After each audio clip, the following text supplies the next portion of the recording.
मेरे बाबा के सभी मीठे मीठे बच्चों को इस निमित्त का नमस्ते। आज की मुरली से बाबा ने जो मोतियां लुटाई हैं उसे सभी मीठे मीठे बच्चों ने अपने संस्कार अनुसार, अपने स्वस्थिति और परिस्थिति अनुसार मोतियां तो चुन ली है ना।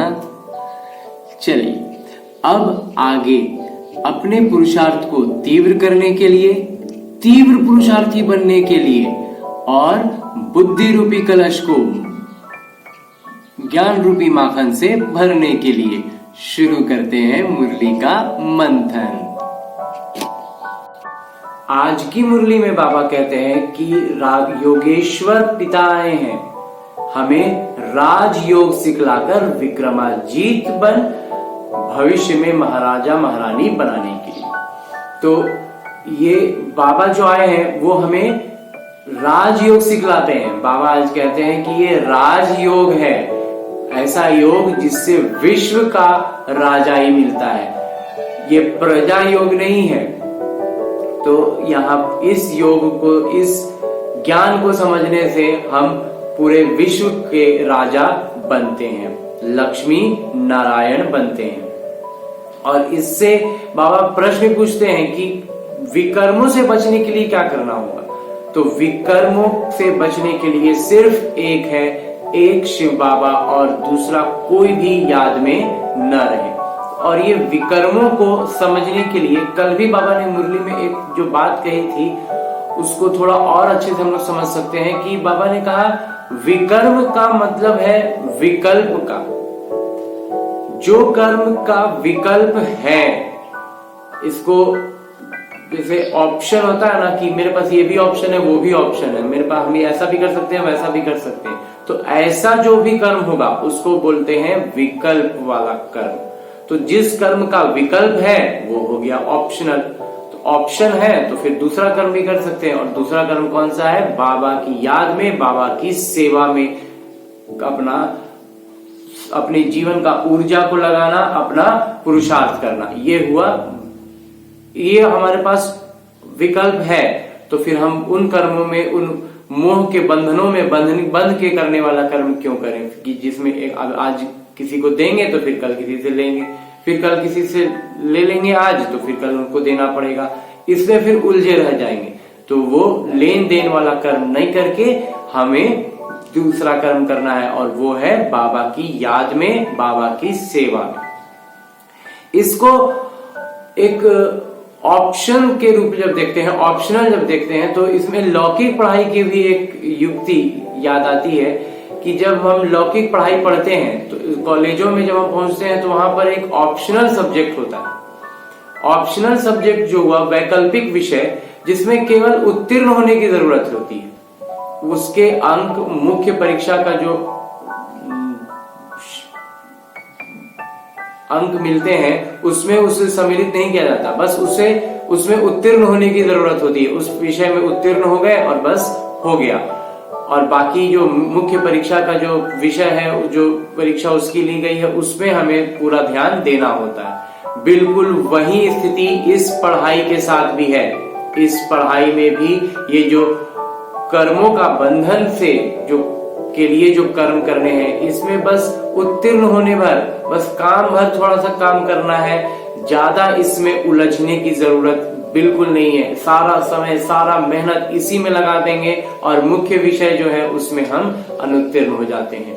तो इस बात को स्पष्ट अपने मन में रखने की जरूरत है कि कौन सा कर्म हम कर्म बंधनों में बंध कर रहे हैं, कौन सा कर्म हम मोहवश कर रहे हैं, विकारवश होकर के कर रहे हैं, और कौन सा कर्म हम बाबा की याद में निस्वार्थ भाव से कर रहे हैं। दोनों में अंतर स्पष्ट होने लगेगा तो हमारे विकर्म विनाश होने लगेंगे। यही सबसे मुख्य बात है।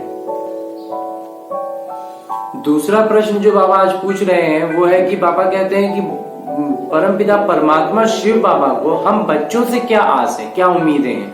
वो हमसे यही उम्मीद रखते हैं कि हम ऊंचे से ऊंचा पढ़ाई पढ़ें, ज्यादा से ज्यादा मन लगाकर श्रीमत पर चलें, तो बाबा हमें स्वर्ग के परी बना देंगे। बाबा कहते हैं जो स्वर्ग में प्रजा बनेंगे वो परी नहीं बनते, परी वो बनेंगे जो अच्छे से पूरा मन लगा करके पूरा श्रीमत पर चलेंगे। तो बाबा की इच्छा, जैसे लौकिक पिता को इच्छा होती है कि हम अपने बच्चे को खूब पढ़ाएं लिखाएं, खूब बड़ा आदमी बनाएं, तो बाबा को भी ऐसी इच्छा है कि वो अपने बच्चों को स्वर्ग का परी बना दें। और बाबा कहते हैं कि इस जो ये राजयोग है ना, ये राजयोग प्रजा योग तो है नहीं, तो इसलिए यहाँ पूरे विश्व का राजा बनने का अवसर मिलता है इस ज्ञान से, इस योग से। लेकिन और भी जो लोग करते हैं, जैसे लौकिक में भी जो हम देखते हैं कि बहुत सारे लोग राजा पद के लिए बहुत मेहनत करते हैं, तो वो एक जमीन के छोटे टुकड़े के लिए ही वो राजा बनेंगे, एक छोटा देश का, एक विशिष्ट भाग का। लेकिन ये जो ज्ञान है ये पूरे विश्व का राजा पद देता है, देवी देवता बनाता है। 16 कला संपूर्ण बनाने की विद्या शिक्षा हमें सिखाते हैं बाबा।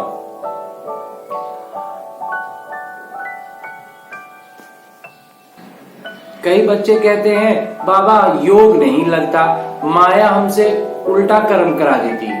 तो बाबा कहते हैं ये इसी कर्म और अकर्म और विकर्म, खास करके विकर्म और कर्म के अंतर को समझना ही सबसे मूल बात है। ये जिस क्षण ये समझ में आया वही हुआ जीवन मुक्ति का द्वार खुल गया। तुरंत समझ में आ जाएगा कि ये तो वैकल्पिक विषय के कर्म है, इसमें मैं इतना मेहनत, इतना समय, इतना अपना ऊर्जा क्यों लगाऊं। तो यही जो समझ है, यही है क्षण में जीवन मुक्ति। ये ज्ञान का आ जाना, ये समझ में आ जाना कि ये जो कर्म मैं करने जा रहा हूं, ये जो कर्म हुआ है ये विकर्म है, मुझे विकर्मों में उलझना नहीं है।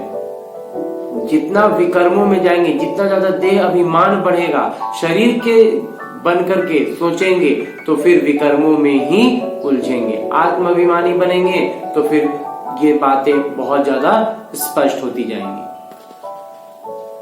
बाबा कहते हैं ये बातें नई लगती हैं, इसलिए बार बार भूल जाते हो। लेकिन आज फिर बाबा कह रहे हैं कि जैसे किसी का सगाई होता है तो फिर कैसे धीरे धीरे प्रेम हो जाता है, वैसे ही बाबा से जब प्रेम हो जाएगा तो फिर कुछ भी सोचना देखना नहीं पड़ता है। और ये जो प्रेम है, ये इसको बाबा कहते हैं ये तुम्हारा कितना गुप्त प्रेम है। और वो जो प्रेम होता है वो शरीर का प्रेम होता है, वो उसकी आदत पड़ी हुई है, तो वो हमें स्वाभाविक लगता है, वो हमें नेचुरल लगता है, अरे वो तो होगा ही, वो क्यों होगा, उसकी आदत है इसलिए वैसा लग रहा है।